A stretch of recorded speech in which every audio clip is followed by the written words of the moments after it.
Welcome to the War and the Pandemic, a special COVID calls episode that is part of a longer series of the program that started yesterday, a deep dive into the exploring and reflecting on the first 2 years of the COVID-19 pandemic. My name is Jacob Steer-Williams. I'm a historian of epidemic disease and public health at the College of Charleston. I'll be hosting a series of episodes for this special program, and you can catch most of them with the regular host and founder of COVID Calls, Scott Knowles. Scott began COVID Calls, a daily discussion of the pandemic with a diverse array of disaster experts, on March 16th, 2020. And we're doing this marathon of episodes to mark the 500th episode of the program, an incredible testament to this public history project and digital archive of the pandemic. For the record, this is episode 484. You can catch COVID Calls live on the COVID Calls YouTube TV channel and follow us on Twitter at COVID Calls, Scott at US of Disaster, and myself at Steer Williams. So today's this episode is part one of a two-part series exploring the entanglement of the COVID-19 pandemic and the war in Ukraine. On February 24th, 2022, Ukraine's foreign minister, Dmytro Kuleba, tweeted that Vladimir Putin had launched a full-scale invasion of Ukraine. Russian attacks began that Thursday after Putin approved in a televised address, quote, a special military operation in Ukraine, a war. Russian missiles began to attack cities and civilians all across Ukraine. 3 weeks later, the war in Ukraine rages on. 2 to 3 million Ukrainians have fled the country, and millions more have been displaced internally, creating a tremendous humanitarian crisis and what is undoubtedly the largest European military conflict since World War II. Casualty statistics have been difficult to come by. The UN reported yesterday that more than 500 civilian Ukrainians have died, and US military estimates are between 2,000 and 4,000 deaths in the Ukrainian armed forces, and 5,000 to 6,000 deaths of Russian soldiers. The war in Ukraine began as the country was reeling from the most devastating period of the COVID-19 pandemic and a surge of cases from an Omicron wave. The Johns Hopkins Coronavirus Resource Center reported that on the day of the Russian invasion of Ukraine, Ukraine had experienced a 7-day average of 27,000 new COVID-19 cases a day. I want to talk today about how disaster piles on to disaster. Daily, we're hearing reports, at least from what I'm following in the US and from other media sources, of Russians shelling hospitals throughout Ukraine and the availability of medical supplies dwindling. Ukrainian refugees are undoubtedly carrying COVID-19 to neighboring countries. Ukrainians are facing the immediate threat of war within the country, sometimes in close quarters of subway stations, basements, and temporary shelters.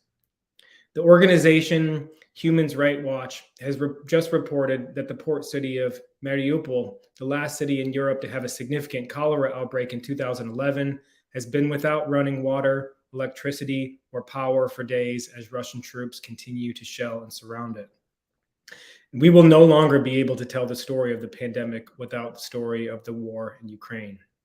And my guests today are experts that are here to help us make sense of the war and the pandemic.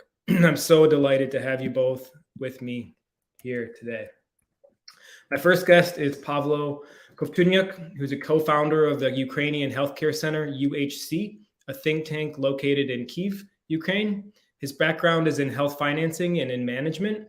From 2016 to 2019, so leading up to the COVID-19 pandemic, he served as Vice Minister of Health for Ukraine and led a large-scale health system reform in the country.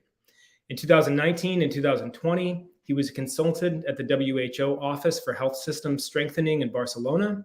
And during the COVID-19 pandemic, Pavlo's team at the UHC monitored the pandemic in Ukraine and supported the government in pandemic response. My second guest is Dora Varga, who's no stranger to the COVID Calls podcast. Dora is professor of history and medical humanities, based jointly at Humboldt University in Berlin and the University of Exeter in the UK. She's currently leading 2 research projects on the history of socialism and global health. Previously, she had been co-editor of the Journal of the Social History of Medicine and has worked as an expert for WHO Western Pacific on informing epidemic preparedness with historical perspectives.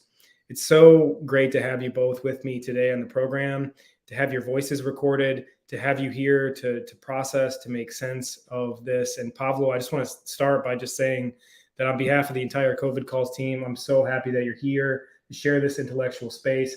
And our heart goes out to you, to your family, to Ukrainians right now, on behalf of all the COVID Calls team. It's good to have you both here. Thanks for having us. So, Pavlo, let's start with you. So, for 3 years, from 2016 to 2019, you served as Ukraine's Vice Minister of Health. And I'm really fascinated to hear about your perspective of where the state of public health was at that time in Ukraine leading up to the pandemic, because it was both after the Russian invasion of Crimea and leading up to the beginning of COVID-19.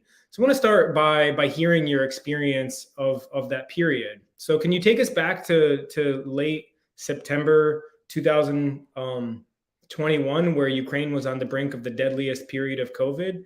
And since the beginning of the pandemic, what have you seen from your time from 16 to 19 and then the beginning of the pandemic? Yeah, hello everyone. Well, the period between 2014 to 2019 and on actually was the period when the country had the window of opportunity for kind of systemic reforms in different spheres, including healthcare. So the largest thing actually happened not in the public health, but in health financing. We moved to the single payer system, and that was a huge thing, which I was involved too. But in public health, we're also a huge restructuring. So the Ukraine abandoned the Soviet system of these sanitary inspections, and I don't want to get into it in detail, and we tried to establish the kind of European-American hybrid thing with Center for Public Health as a central organization, and then the branches in the regions. And we needed to shrink the laboratories from almost 700 of them to, I don't know, 15 or something, but of high quality. And the pandemic actually took us by surprise in the middle of this transformation. So we were not, well, probably not. There was no Western country ready for that, honestly speaking. But Ukraine as well was not really ready for that. The good news were that at least some of the laboratories were in place, more or less modern, more or less up to date. And we were able to roll out the more or less working testing system, which helped at least to, track the pandemic and at least to somehow address the pandemic in the beginning. The other important thing to say is that Ukraine was unfortunately one of the world's least vaccine, optimistic countries, right? We're quite vaccine hesitant country. And that had also the historical reasons involving Russia also, but not only that. The post-Soviet countries are quite vaccine hesitant in general.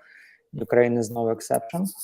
And the vaccination campaign, which came out in 2021 in Ukraine, was quite poor. So I would say these two factors were the most problematic.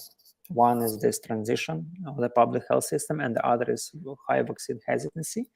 The good thing which we had when the pandemic started, it was our previous problem, and that was the very overinflated hospital system, which in the normal times is a huge headache.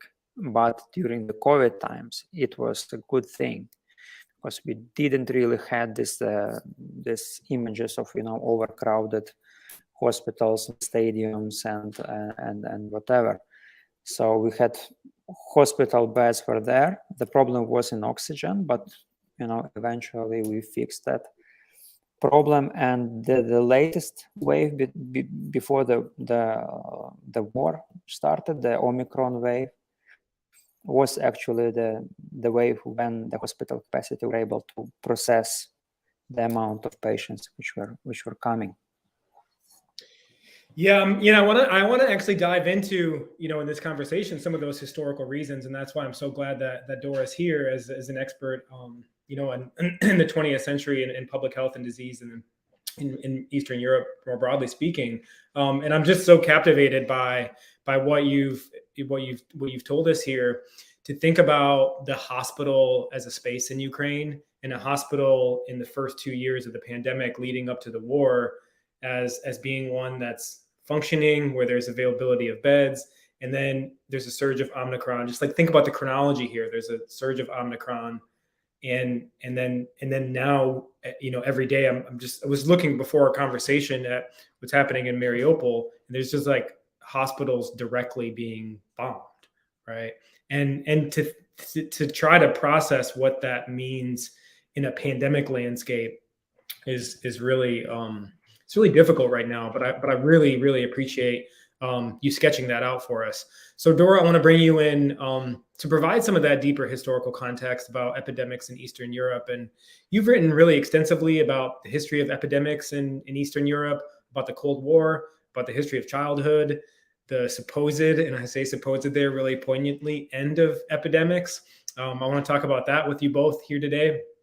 But why does this history matter so much right now? Pavlo alluded to some of this historical context that we see coming up right now, in terms of understanding how a pandemic crisis can overlap with war. What are you thinking about as somebody who's spent so much time studying disease, public health in Eastern Europe, to see what's happening right now?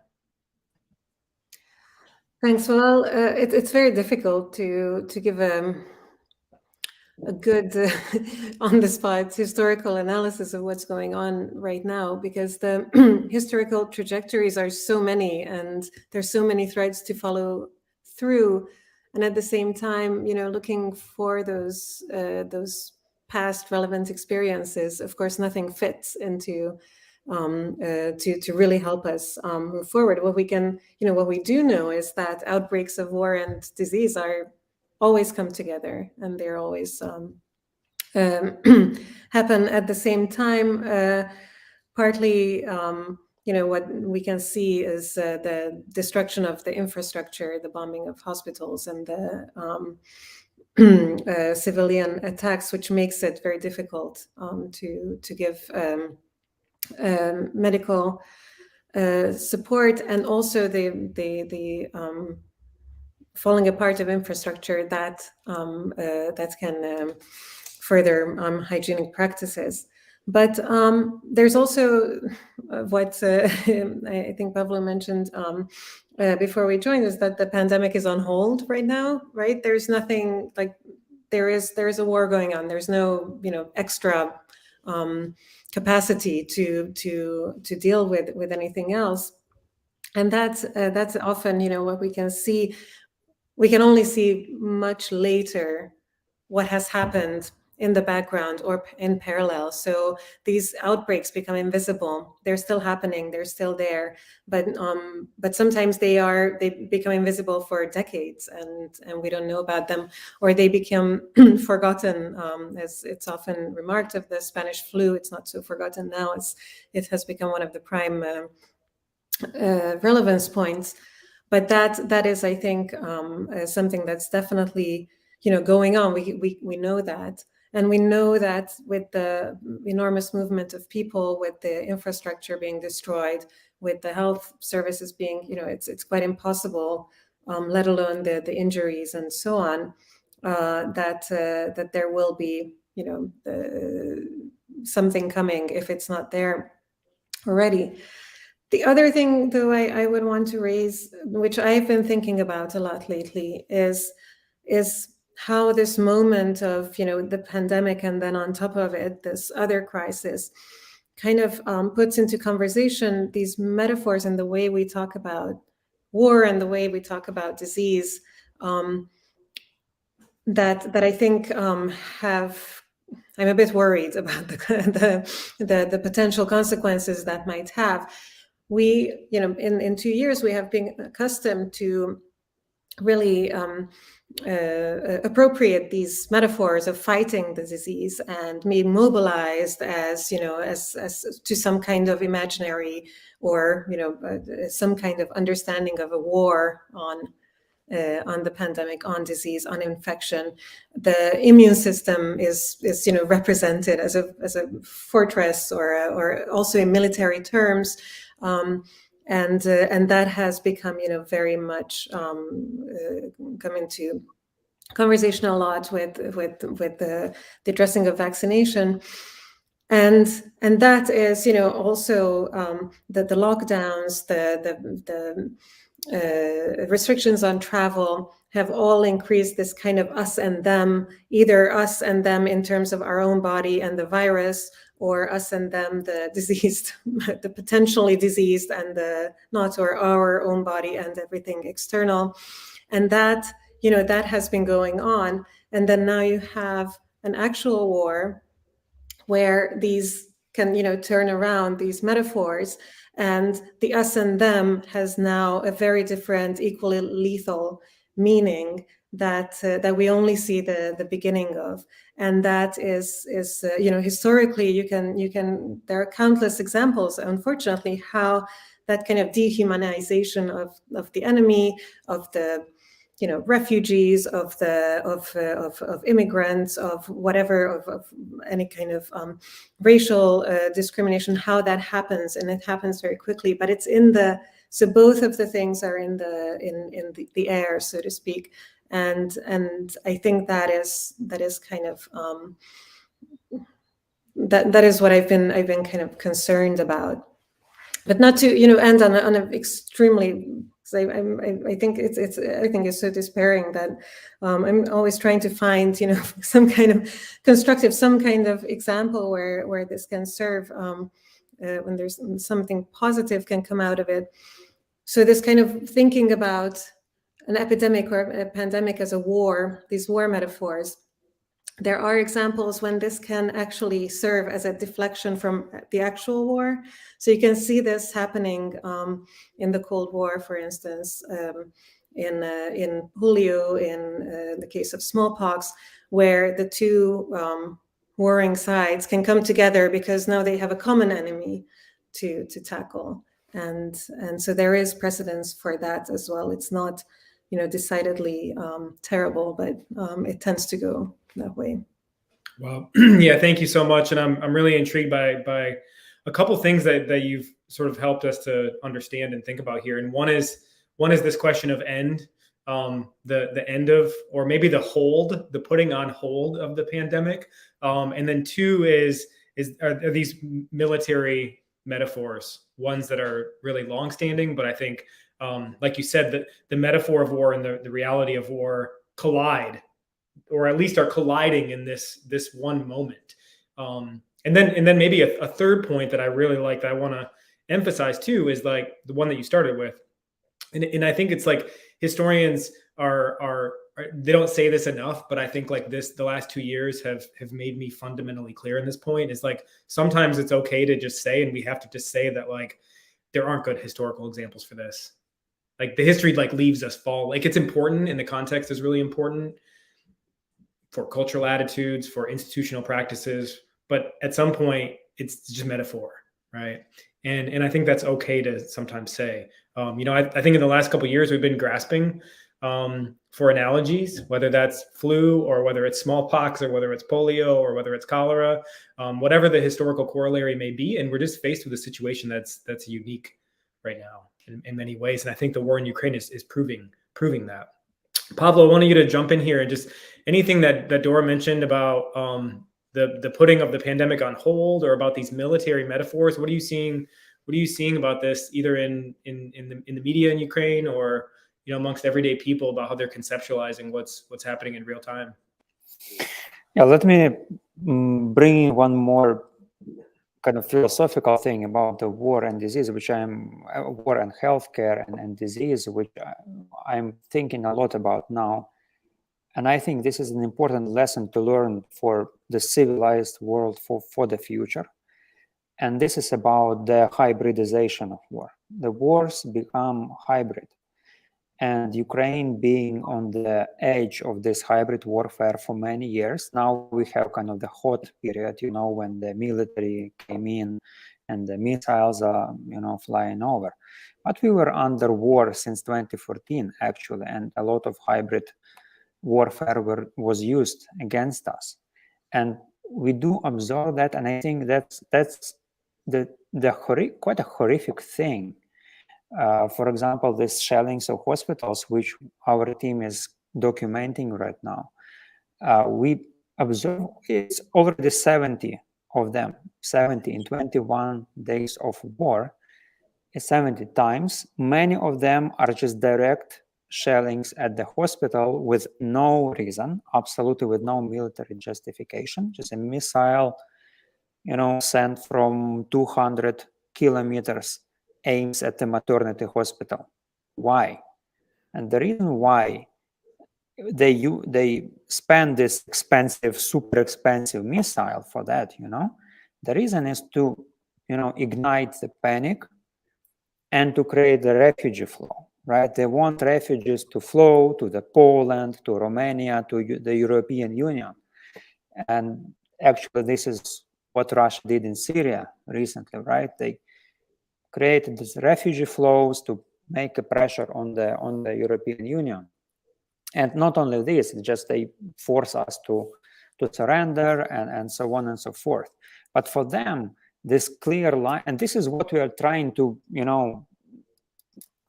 to scream at WHO and other humanitarian organizations that, hey guys, it's not a world when it is divided. Now it's all put together. It's all intertwined, humanitarian issues and war issues. And this is the cruel things about today's world, that they put it together. So it's what is happening now. What happened before? We had a lot of informational attacks in healthcare, for example, with regard to vaccination. And I do know that other countries also experienced that. Then they use Twitter and they use social media to create divides across, attitudes toward vaccination. So they divide societies. And this happened a lot in the United States, for example. But I don't know about whether they found any evidence on that. In Ukraine, we did. We had a report of our intelligence that there was a system of Russian bots and trolls working on creating these divides and artificially, making them stronger than they are in real life. And these hybrid things are what we should study and what we should prevent, and probably what we should also consider probably as a part of the warfare which the civilized world should control for the future. Yeah, I think you're absolutely spot on in thinking about the way in which the entanglement of the pandemic with the war in Ukraine has been also one that has been deeply shaped by the spread of misinformation, right? And that isn't new to Russia, right? I mean, there's a lot of research about Russian infringement and misinformation in Ukrainian elections for at least the last decade. So, but I think that you're absolutely right that's got to be something that's on the radar here to think about. Dora, I want to ask you about the spread of misinformation and debates over epidemics and war. Do you see any historical corollaries there in studying the Cold War? Well, the Cold War, of course, is an era of really all-out propaganda from all sides, right? And that is a part of it is a misrepresentation at best of what's going on, or getting certain key messages out there. It's very difficult to trace them, especially in on the Eastern European side, what kind of rumors or information was going on, or how certain people might have thought differently about the questions of epidemics, for instance. And that is because we don't have those that kind of open, society where you could find papers and newspapers and letters to the editor and correspondence and so on, to show all these various ways. And you can only find it where something goes wrong, and they're trying to figure out what had gone wrong. And there you can see kind of what kind of rumors there are, because that's when they're looking into it, and that's when it can become invisible. And what it reveals, basically, what I have found, and of course, this is a very little piece of the whole story. What I have found is that some of these resistances to vaccination, for instance, or to deeply rooted mistrust in the kind of scientific tools that were used, came from this preconceptions of what the state is doing and how it's not fulfilling its role. So there is a kind of promise, I think, there that is established between the state and the citizens, that you have to, there are all these quite restrictive and not amazing parts of this, but in return, you give us your labor and you're, buying into this system, and we provide you with these things. And if that fails, that's when it starts going wrong. Mm-hmm. But of course, the that kind of what kind of information reached whom was very much then we know that the CIA was was involved in Radio Free Europe. We know that there were all kinds of Russian Soviet key messages going on, inundating very uniformly in certain parts of the world, and that is part of it. What is interesting, I think, and worrisome equally, is the biological weapon accusation, which has come up, and which is not unprecedented, of course, and most, one of the most notorious cases of this that had been taken to the UN is the North Korean in the Korean War, and that is, historically not entirely resolved issue, and it has a huge history, and that shoring up those kind of fears and those kind of tools to justify certain actions is very worrying. Mm-hmm. Yeah, I want to pick up and ask Pablo about this issue of trust that you brought up, and trust in government, because one of the things that you were mentioning earlier, Pablo, is that in the years leading up to early 2020 with COVID-19, that Ukraine had switched to a single payer system, that there was a kind of restructuring of the healthcare system, and you also mentioned that Ukraine had a low vaccination rate in the first last year and a half after the availability of vaccines. And I wonder if there's been a change in public trust during the war and the Ukrainian government. So do you think that the lack of vaccination rates, the low vaccination rates, were somehow entangled with a mistrust of government, or was it a mistrust of the science, or where did that mistrust come from? And then two, at least from the news reporting that we see from the West coming out every day about Ukraine, there seems to be this like real galvanization amongst Ukrainians for trusting the government right now, and for coming together as a nation. So I want to like pick your brain a little bit about this issue of trust, like during the pandemic and now during the war. And has trust in government shifted a little bit as a result of the war? Yeah, it's a very interesting question, because right now, indeed, the trust in the government is record high, probably in all our 1,000-year history. Kind of more than 90% totally trust the president and the government, and myself too. I was very critical about our government and our president right before February 24, including the issues about pandemic. and especially about issues about pandemic. But now, it's not the time of quarreling. Everybody is united, and the Ukrainian society now is extremely united.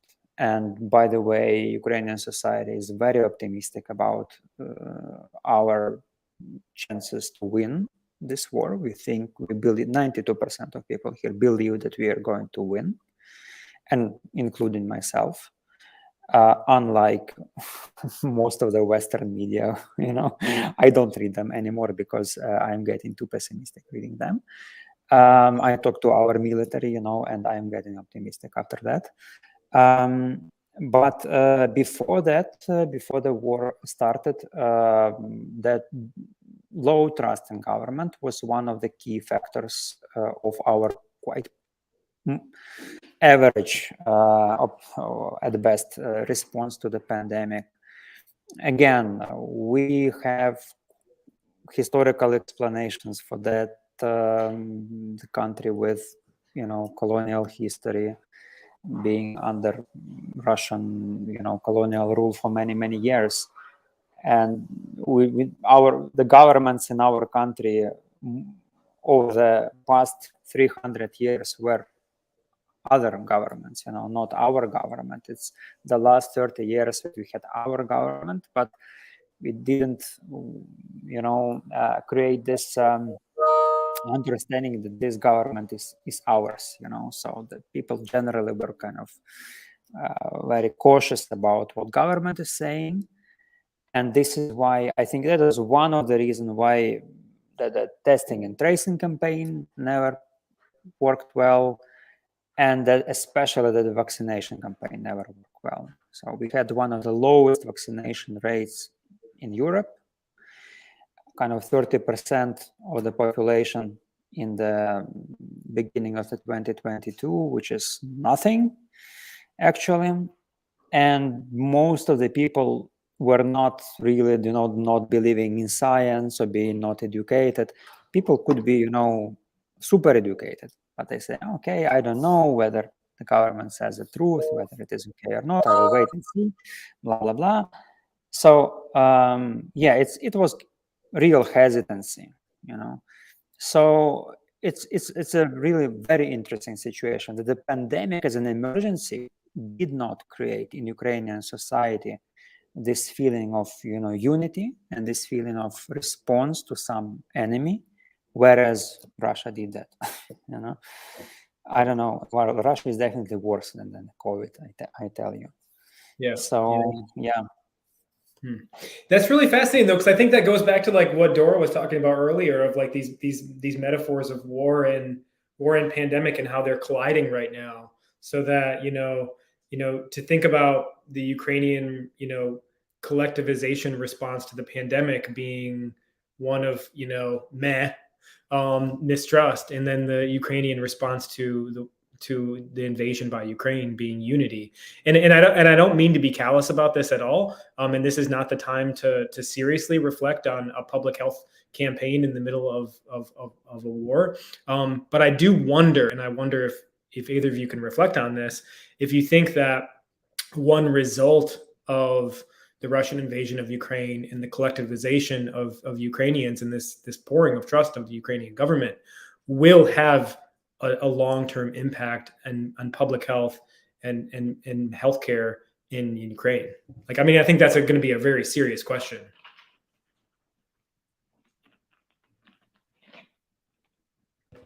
Well, if I may, I will start on that. I believe yes. I believe yes. I do feel already that the proportion of the segment of Ukrainian population, which previously, there was an attitude like, again, attitude of lack of ownership of our government and of our state. It was like, there is we, the people, and there is the state. The state does something, it forces us to vaccinate, it forces us, to this and that, to pay taxes and blah, blah. Now, I do see that people change their mind dramatically. They unite, they start to, believe. And I think that after the war, I'm totally sure that Ukraine will survive as a state, and we will have, finally we will have our own statehood, which we were struggling for many, many years in our history. This ownership will emerge, and that will lead to the new wave of change, of reforms, including reforms in the health sector. So I'm very optimistic of that. So it's now the matter of when it ends and on what terms do we end that. Yeah. But generally, I am optimistic about what you were asking about. Yeah, no, that's glad. I'm glad to hear that, because I mean that's my first blush too, is thinking that, you know, from historical examples, and Dora, I'll ask you to maybe reflect on that, is that sometimes when we talk about, you know, rises of nationalism in response to any type of crisis, that they can impact a kind of collective effort towards public health in a progressive way. And I wonder, Dora, if you can think about polio campaign or smallpox campaign, like what role did nationalism have to play in either of those efforts? Well, I was thinking about slightly less optimistic lines, because, and I'll think about your question, but I want to add that that of course it brings me, you know, to question of when I was thinking about, you know, how does an epidemic end, and how do we talk about it, how do we frame it, and because of this war metaphor that was really invoked all the time, I was thinking, okay, how do wars end? And wars, of course, don't end with the treaty or with the ceasefire, because you still have, you know, in Europe, you had millions of displaced populations after World War II for a decade, right? And there is that the level of destruction, and you know, we talked about the targeted bombing of hospitals and medical facilities, and that's what it achieves, right? That's a long-term harm. It's not strategically important in purely military terms, but it, you know, it creates all the stuff that Pavlo was mentioning, but it also creates a very long-term, you know, consequences. And that and I think that when you know, we think about, you know, where this ends and what will be the after, I think that needs to be taken into consideration, also with expectations, and not just the expectations of, you know, what Ukraine is doing within, but, you know, when the world considers that, okay, this is over, moving on, but that's not where it's over. And we have countless examples of that across the world right now. So that you know, it's a much longer process to end that experience, not to mention the people on the move. So I think you know, in long term, I think that's very hopeful and very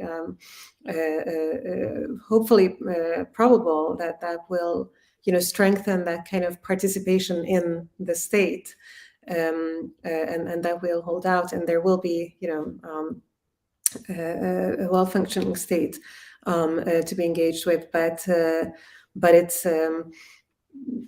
very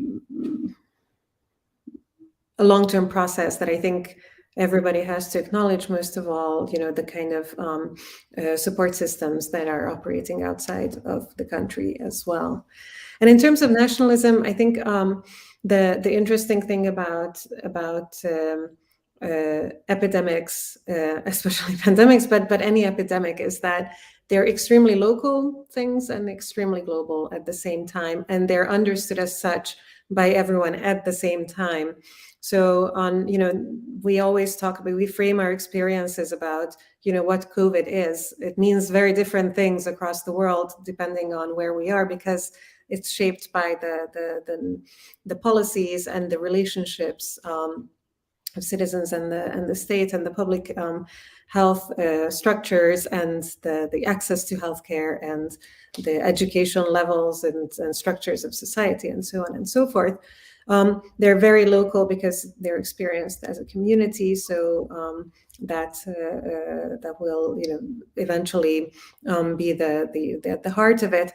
But there's always an eye on the, you know, what's happening, and there's always this kind of there's a recognition that it's not possible to get away from it, and it's not possible to do it alone. So there's always an eye on the global aspect of it. So I think those need to be in some sort of harmony or in conversation, at least for these campaigns to be successful, or to have a well-functioning public health system. Yeah, but I'm like really struck by that too. Yeah, go ahead, Pablo, please. Can I add one more thing? Because I like the word nationalism which you used. I am quite aware that the notion of nationalism has most negative connotations currently in the West, especially in the academia. But what I'm thinking is that what I expect and what I hope for after this war ends, I think that, and I hope for again, that there will be a rise of this in international nationalism with regard to the free world, the free world nationalism. So this wave of assertiveness of the free countries, against, countries like Russia, who wants to bring us back to the very, very dark times, And I think what will happen in Ukraine later would be a part of this rise. It will not just of Ukraine as a country somewhere in the middle of nowhere. It will be about I'm not speaking about even of the West. I'm speaking about of the free world in general, or the world which shares the values which are also very important in the healthcare sphere, like the value of a person, of a human, which unfortunately the Russian regime does not really share. And we do see it, by the way, on how do they currently behave with their military. They just throw them, under the fire. And there are a lot of casualties. And by the way, they are treated in our hospitals right now. Our hospitals are overwhelmed with Russian soldiers, I'm telling you. And we take care of them. And they don't take care of their own soldiers, And this is about values, about fundamental values of our countries. So what I want to see, if this will not happen, I will be, probably very, very disappointed about the war in general. But I do hope that this race of, assertiveness of our basic values will happen. And that will happen also, and it will help Ukraine to get out of this trouble sooner rather than later, like South Korea did, like Japan did, like Western Germany did after World War II. I think it can happen. We can have, assistance from Western countries. We will mobilize our own resources, and we will reassert that we can do it. Wow, that's so powerful, and thank you for sharing some of those really anecdotal stories. Which honestly, those are not the kind of stories that are making it in the Western media. So that's really, I'm so glad you mentioned that. I mean, I think what you're both saying though is like something really fascinating, which is that the project of democratization must be a project that places health and humanity at its core. And that's something that I think, if you really think about, the post World War II period that we have really struggled with, leading up to COVID-19, one of the big questions in global health, Dora, you'll know this, and Pablo, you'll know this, was global health inequity. And we often, in the West frame that in very particular ways about the global South. And I think what the war in Ukraine is showing is that it's much deeper than that. And I think, some kind of coming together that's directly as a result of the war in Ukraine and the humanitarian crisis and the public health crisis, all just folding on top of one another at one time. It almost has to be a moment where, as a global community, we come together. And I'm really struck by that. And by what you both said, because I can't get an image out of my head. And the image is, we inherently know that pandemics don't know geopolitical boundaries. They just don't care. We also know that war is a geopolitical event. So Russia has invaded a sovereign democratic nation. So there's a kind of dichotomy there between those two realizations. And then another one where, like, today, President Zelensky asked the US to do more and asked other Western countries to do more to help Ukraine. And there's this feeling that I can't help think of as, like, the biological reality is that there are no boundaries, and the geopolitical reality is that there are very firm boundaries about NATO and about geopolitics, and like where can those boundaries come together right now? And I think that we need a reckoning of that, because we've produced this moment right now, and to see Ukraine as both in isolation and not in isolation at the same time, biologically and culturally and militarily, is really disheartening.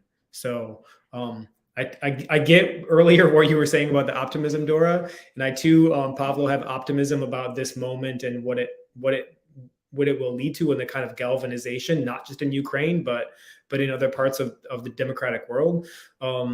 But I'm deeply troubled by what we're seeing in the world right now, with how it's responding to the Russian invasion of Ukraine. I want to ask one last question of you both, and that is this question of end. And I understand it's a spurious question. It's a totally unfair question, but how does this end? Dora, let's start with you, and then we'll give Pavlo the last word. Okay, maybe I'll do the kind of the more pessimistic take, probably, and then hopefully we'll have some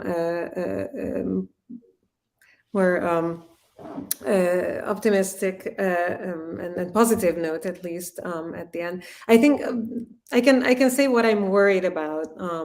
I'm worried about the obviously the lengthening of this conflict, and I'm worried about the human suffering that's taking place, and I'm worried about, as this is going on, I'm particularly worried about, in terms of health and epidemics and the war, to keep the focus on especially the movement of people and the way the situation that refugees might find themselves in.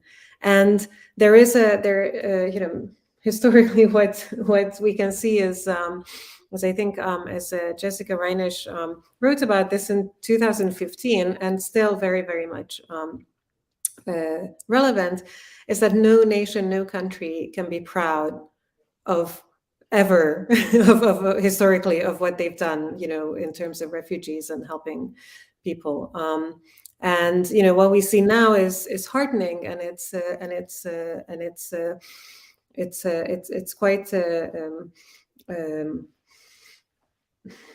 it's a quite positive thing of people welcoming refugees. It's a huge amount of people who are on the move, and my worry is, or my concern is that once the first wave of enthusiasm subsides, what are the structures that are in place, and what are the how these what happens to these people, and what happens to these people in societies. And that is partly where this metaphor comes in that I was talking about, the kind of external, and that taken together with many of these people perhaps not being vaccinated, that can create a very dangerous image of refugees, that we need to be very thoughtful about, of how we tackle and what kind of issues that may cause. Not to mention that obviously the mass amount of movement of people does create, it's fertile ground for infectious disease, and that is nobody's fault, right? This is the situation. So that is kind of what I'm wary about, which are all these kind of longer term things of where we draw the end. If the conflict itself ends, still millions of people not in the right place, so to speak. Even if the conflict ends, there's then we can turn our view back to the pandemic. What happens then? So it's a very much that kind of complicated and multiple endings that you have for both the disease and for the war. Yeah, thank you so much. Multiple beginnings, multiple endings. I think that's the approach here. Pavel, I want to give you the last word. Thanks. Well, I actually have two things to say. One is the following. What I really liked about our President Zelensky address today to the Congress is that he proposed the idea to create different structure of our peace and security, infrastructure in the world. And he appealed to the idea of somehow uniting the, as he put it, responsible countries, the countries which not only exert deep concerns, but who act when they see evil happening, when they see wrong things happening, and then they see that our values which we believe in are being attacked. I think he is right in that. Although again, I am critical of the President Zelensky in the normal times, but now I think he's very right of that. Because what I observed also during COVID, and it's very much similar to what is happening as a result of the war in my country, is that the old infrastructure of international cooperations just does not work. With COVID, there was absolutely no general world's response to COVID. Every country was on their own, and international organizations, first of all, WHO, UN, Global Fund, COVAX, everything failed. Huge budgets, very, very low effect.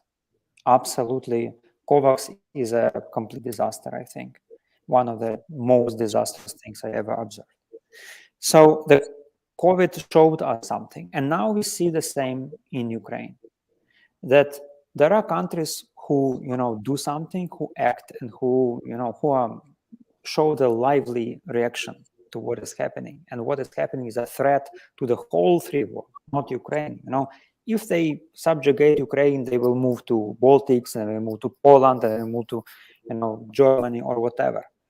It's no doubt about that. And what we do see that country by country, we can find different stories, but international organizations are failing miserably. UN, rubbish. WHO, disaster. They are all at, only deep concerns, only, appeal to stop war, for peace. They don't call the war.